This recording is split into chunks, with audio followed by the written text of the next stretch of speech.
So in this video, I'm going to pose a question to my audience, and I would like answers back. I would much appreciate it. I do have trouble checking them, but I will be trying to look through them like I did before. So I have a mold, serious getting us sick for 8 years problem. I'm going to show you what I'm talking about from the inside. The outside's even worse, and in the walls even worse. So you can kind of see that I filled it with insulation foam because we had waterfalls coming in our apartment. And the landlord was notified the same day we moved in and told us he would be replacing it. Same day we moved in 8 years ago. Now we've had a disabled person named Raymond who got sick from it. I was able to get him into assisted living and get him out before he got actually any lasting effects. Within 3 years, I started to get sick. Now it's permanently made me weak. I have daily shakes and seizures. I have to take 3 Triliptol in the morning and 3 at night, and I still shake, and the mold is making my shakes and seizures worse than ever. The mold affected me and gave me a seizure not too long ago, and I've developed a GI injury ever since. I don't know if the GI is related. I cannot blame that on the mold. But what I can tell you is that when we leave the house, our breathing improves, not to fully where when we moved in. When we first moved in, our breathing was okay.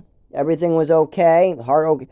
Things weren't that bad. Me and my roommate, he's 83. I have pre-existing conditions. My pre-existing conditions were a neurological condition and ADHD, anxiety, and bipolar. The only thing related to this mold might be like a little heart racing from like Seroquel when I was on it. The feeling I get from the mold is very similar to the racing from the medication called Quantapin or Seroquel. It's not a good feeling. Now I'm on no medications.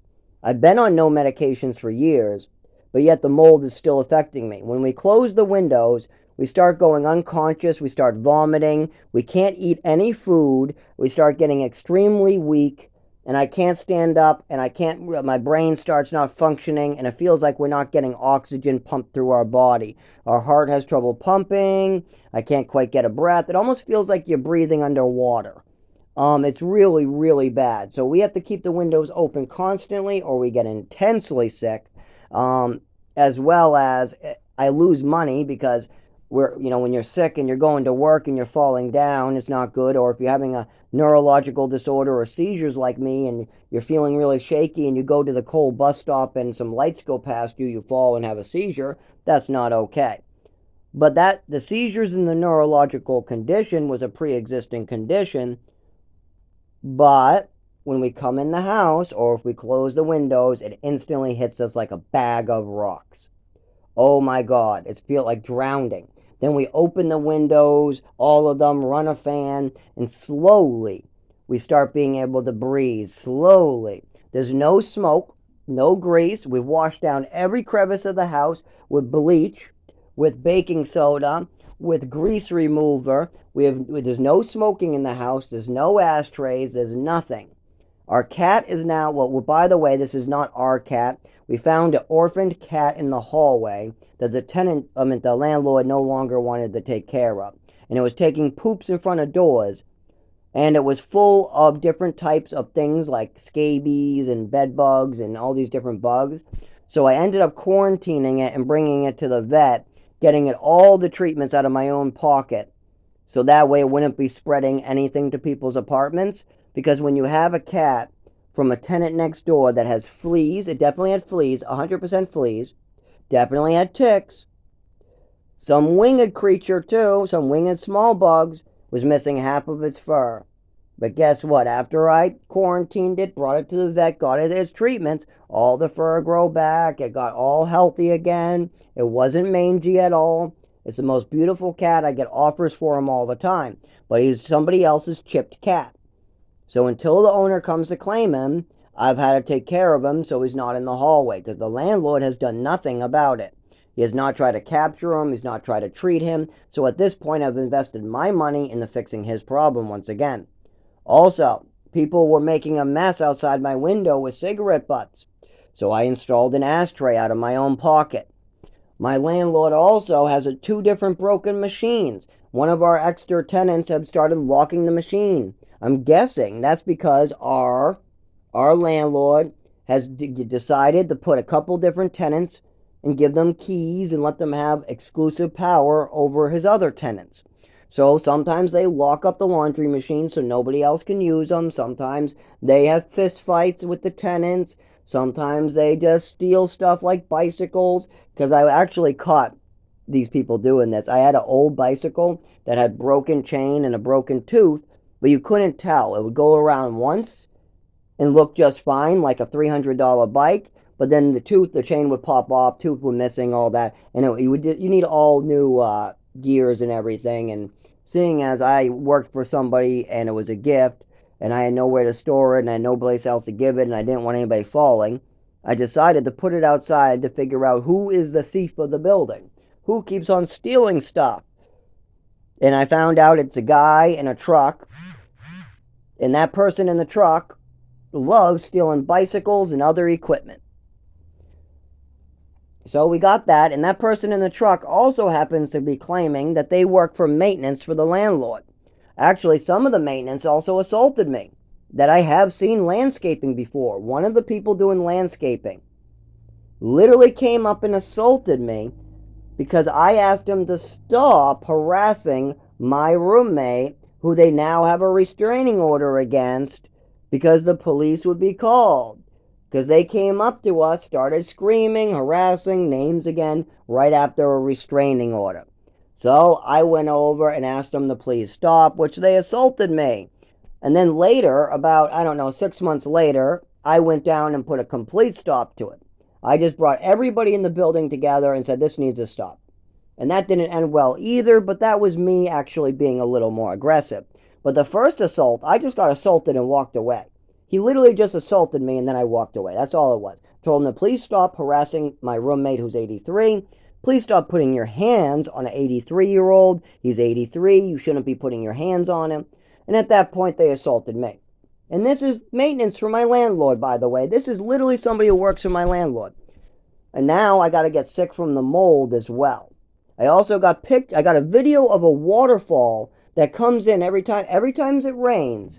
The water comes in our windows because the landlord doesn't want to fix it. It goes under the carpet, under the floor, in the walls. I have reported this to the landlord several times since the day we moved in.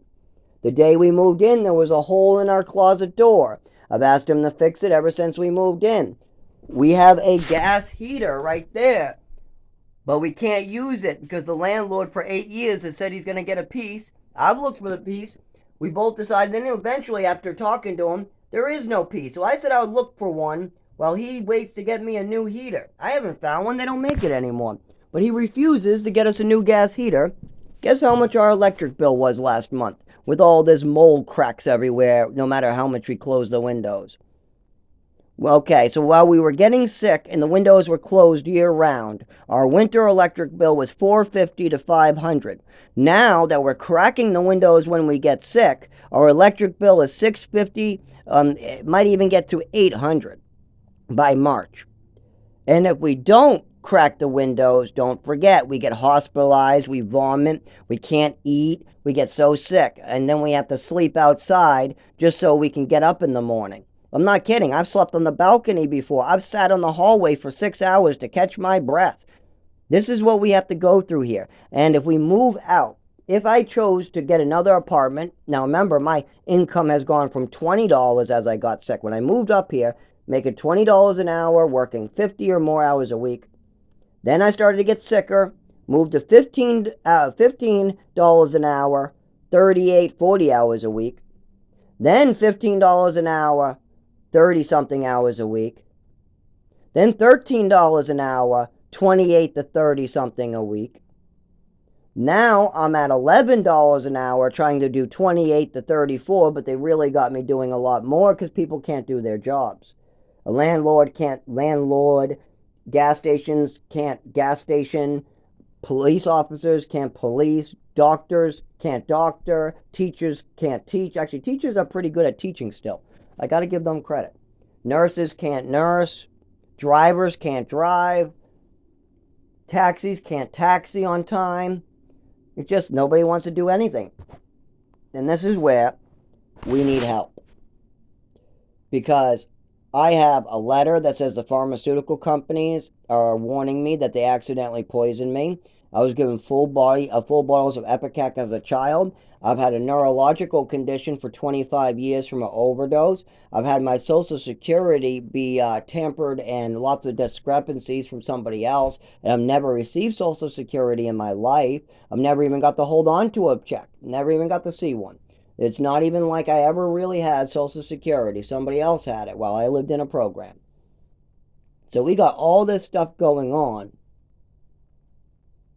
And I'm getting sicker than ever. I now have black urine. I have a sample of urine that is almost black at the emergency room.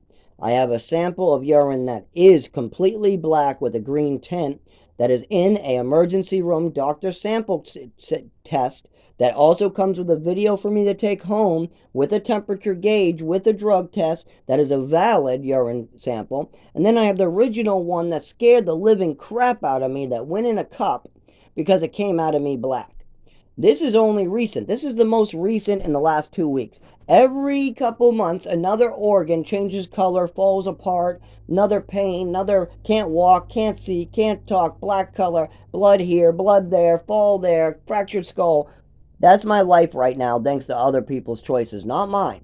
Don't forget, this started at age 7 with the seizures, at age 11 with the stomachs, and now with the mold 8 years ago. So that would have been, I'm 31. So like 23, 24, started to get sick from the mold, and I didn't really know what it was either. It took about a good 3 years. I wasn't quite sure what was making everybody sick in my apartment. Why, when we went outside, we felt better. We came back in, we felt, worse. When the windows were open, we felt better. When the windows were closed, we felt worse. You kind of have to figure these things out and go to the doctors, and it has to get a lot worse so you kind of feel it too. Also, I got pictures of all water coming in, mold rot. Plus, you can see the whole wall, about maybe 10, 12 foot by 6 foot. It's hard to say, but it takes up 2 stories, and it's as wide as about 4 to 6 feet. And that's all straight up black mold trying to eat nothing but paint and metal. Because there's so much mold in the walls and in the wood and in our apartment that is trying to eat the outside of the building as well now.